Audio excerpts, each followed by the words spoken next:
পুজোর দোকান থেকে দুধ নিচ্ছে। সুপ্রভাত বন্ধুরা, কারণে অকারণে গ্রামের আমি শিবরা বলছি। সকালবেলায় ঘুম থেকে উঠতেই পারছি না, এত ক্লান্ত লাগে।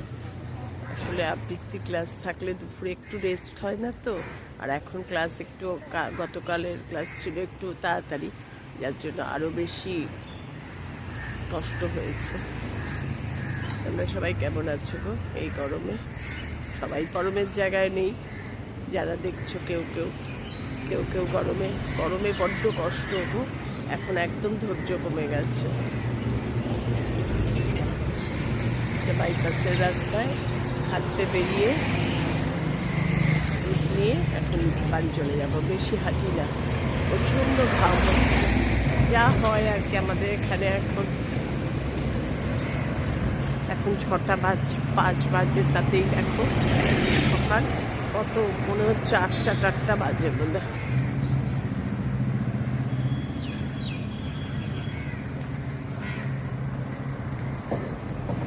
আজ আমি রান্নাঘরে বানাচ্ছি দই মাছ। কি করব গরমের মধ্যে জানো না। আর বানাবো পেঁপের তরকারি। একটু ডাল বাটা আছে, ছোলার ডাল, ওই চিচিঙ্গা করার জন্য রেখে দিয়েছিলাম। দই মাছ করার জন্য কড়াইয়ে তেল দিয়ে দিয়েছি। মাছটা খুব ভালো কড়া করে ভাজতে হবে, দই মাছের মাছ। গরমের মধ্যে না রান্না করতে ইচ্ছা করে না গো। দই মাছের জন্য মাছগুলো ভালো কড়া করে ভেজে নিয়েছি। এটাই ফার্স্ট কথা, যে দই মাছ করতে হলে মাছ কড়া করে ভাজতে হবে, সে যতই টাটকা হোক আর যতই বাসি হোক। এবার ফোড়নে দিয়ে দেবো 2 এলাচ আর একটু সাদা জিরে।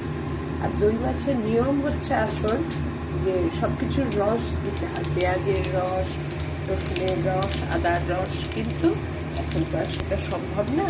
আমি গ্রেটারে পেঁয়াজ কুচিয়ে রেখেছি, তাহলে এই গ্রেটারে করে ন্যাকড়ায় ছেঁকে চিপড়িয়ে সেই জলটা দিতে হয় পেঁয়াজের। যাই হোক, সেটা তো আর এখন সম্ভব না। আর এই গরমের মতো তো নয়। পেঁয়াজটা দিয়ে দিলাম। এবার দিয়ে দেবো অল্প একটু রসুন, আদা, কাঁচা লঙ্কা পেস্ট। সবই তোমার রস দেওয়ার কথা। এবার এটা একটু নাড়াচাড়া করিয়ে নিই। তারপরে অল্প একটু ধনে গুঁড়োও দেবো।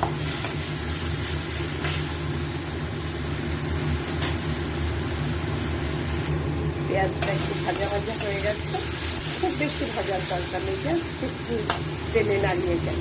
এবার দিয়ে দেবো ধনে জিরে গুঁড়ো, সব গুঁড়ো মশলা, হলুদ আর একটু কাশ্মীরি লঙ্কার গুঁড়ো। মশলাটা ভালো করে ভাজা হবে। তারপরে ওপরে দই ছড়িয়ে গ্যাস সিম করে এবার এটা একটু ভালো করে ভাজা করে তোমাদের দেখাচ্ছি। এটা যদি ভালো ভাজা না হয়, কাঁচা গন্ধ থাকে, তাহলে ভালো লাগবে না। দিয়ে দেবো অল্প একটু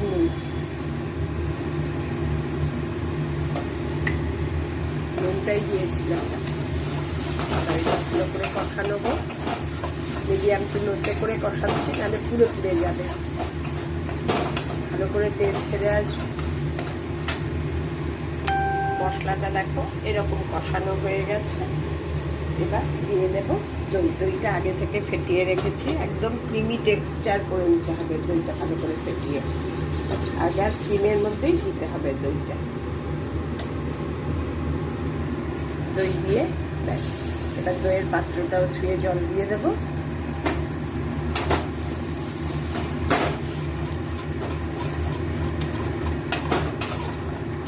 এবার দই দেওয়ার পরে একটু চেক করতে হবে নুন কেমন হলো না হলো, সেই বুঝে আর একটু নুন দিতে হবে। এবার আর একটু দইয়ের পাত্রটা ধুয়ে জল দিয়ে দেবো। ওটাই ঝোল, ওটাই করে সিল করে গ্যাস ঢেকে রেখে দেবো।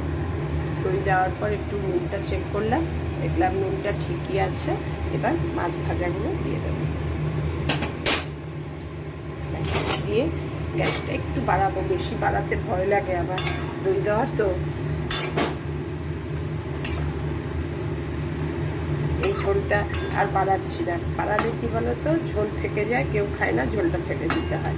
এবার সিম আছে, যেটুকু ফুটবে বাড়িয়ে উঠুক একটু, তারপরে সিম করে ঢেকে রেখে দেবো। এবার পেঁপে রান্না শুরু করব।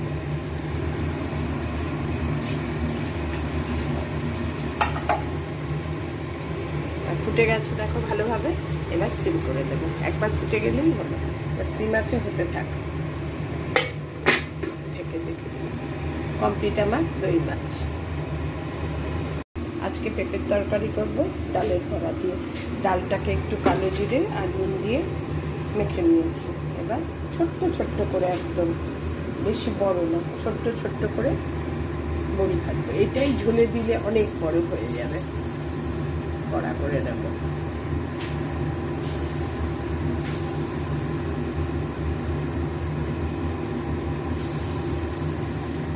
পেঁপের তরকারি করার জন্য একটা মশলার মিশ্রণ রেডি করেছি। আদা, ধনে জিরে গুঁড়ো, হলুদের গুঁড়ো আর কাশ্মীরি লঙ্কার গুঁড়ো। এবার ফোড়ন দিয়ে এগুলো দিয়ে দেবো। বড়াগুলো দেখো অল্প অল্প লাল লাল করে ভেজে নিয়েছি। আর তেলের মধ্যে ফোড়ন দিয়ে দেবো। ফোড়নে দেবো একটু 2টো এলাচ আর একটা দারচিনি। গ্যাসটা বাড়িয়ে দেবো, গ্যাসটা সিম করে রেখেছিলাম। বড়াগুলো না তাহলে বেশি ভাজা হয়ে যাবে। সাদা জিরে ফোড়ন দিয়ে দিলাম। ফোড়নগুলো একটু ভাজা ভাজা হোক। আমার হাতে উঠছেই না, মনে হচ্ছে কত দিচ্ছি।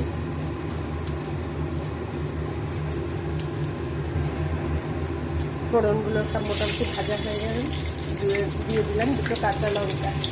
কাঁচা লঙ্কা দেওয়ার পরেই এই যে মিশ্রণটা জল দিয়ে গুলে রেখেছি আদা সমেত সব দিয়ে দিলাম। একটু নাড়িয়ে চাড়িয়ে নিয়ে তারপরে পেঁপেটা দিয়ে দেবো। দিয়ে একসঙ্গেই কষাবো। এবার দিয়ে দেবো নুন। পেঁপেতে তো একটু নুন লাগে। এবার মশলাটা একটু কষিয়ে নিই, নাড়িয়ে চাড়িয়ে নিই, তারপরে পেঁপেগুলো দিয়ে ঢেকে সিম করে এইবার কষতে থাকবে, সিদ্ধ হতে থাকবে, রান্নাও হতে থাকবে। এই পেঁপের তরকারি খেতে খুব ভালো হয়। একটু একটু লাল লাল লাল লাল থাকে, একটু মিষ্টি মিষ্টি হয়, দারুণ খেতে হয় এই পেঁপের তরকারি। এবার আমার মশলার টেক্সচারটা দেখো, এরকম অবস্থাতে পেঁপেটা দিয়ে দেবো। দিয়ে ঢেকে গ্যাসটা মিডিয়াম টু লোতে করে দেবো। এবার পেঁপেও কষবে, সিদ্ধও হবে, রান্নাও হবে।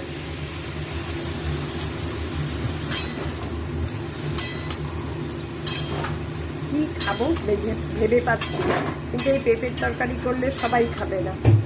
আমি কর্তা আর বড় মেয়ে। জামাই খেতে ভালোবাসে না, নাহলে ছেলেরা খেতেই পারে। ছোট মেয়েও খেতে দেবো না আমি, আর বাবানকেও দেবো না। তাও করলাম। আমরা তো কিছু একটা খেতে পারবো। কি খাবো বুঝে পাই না, জানো না।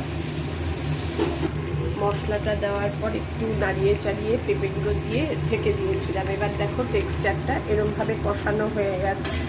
আর বেশি কষাতে গেলেই এবার নিচ দিয়ে লেগে পুড়ে যাবে।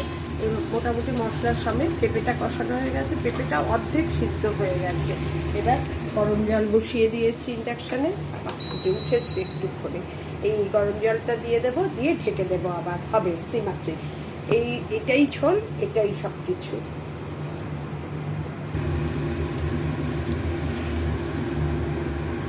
গরম জল না দিলে কিন্তু হবে না। একেতে পেঁপে একটু পাংশে লাগে, তার মধ্যে যদি ঠান্ডা জল দাও একদমই সিদ্ধও হবে না ভালো, আর ভালোও খেতে লাগবে না। এবার এই অবস্থায় আবার ঢেকে কিছুক্ষণ বাদে এসে নাড়াবো। তারপর তোমাদের সঙ্গে আবার দেখাবো ফাইনাল লুকটা।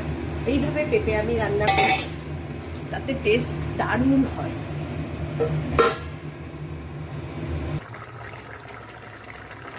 মশলা সব কষানোর পর গরম জল দিয়ে ঢেকে দিয়েছিলাম। তারপর টেক্সচারটা দেখো, এতেই সিদ্ধ হচ্ছে।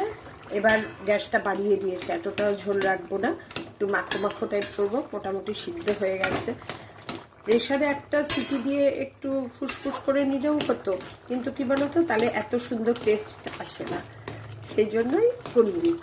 একটু টাইম লাগলো, গ্যাস সিম করে বসিয়ে রেখেছিলাম। এবার এটা আর একটু শুষে যাবে ঝোলটা, ব্যাস। তারপর ঘি আর ধনে পাতা দিয়ে নামিয়ে নেব। নামানোর সময় নিরামিষে সবসময় ঘি দিতে লাগেই। মোটামুটি কমপ্লিট হয়ে যাচ্ছে। আবার একটু ঢেকে দেবো। পোকার একটু যত সেদ্ধ হবে, যত নরম হবে, তত বেশি খেতে ভালো লাগবে। আমার পেঁপের ডালনা কমপ্লিট।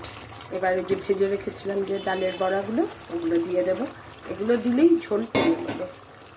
ডালের বড়া তো একটু ফুলে ফুলে উঠবে, তারা দারুণ লাগে খেতে এইভাবে পেঁপের তরকারি।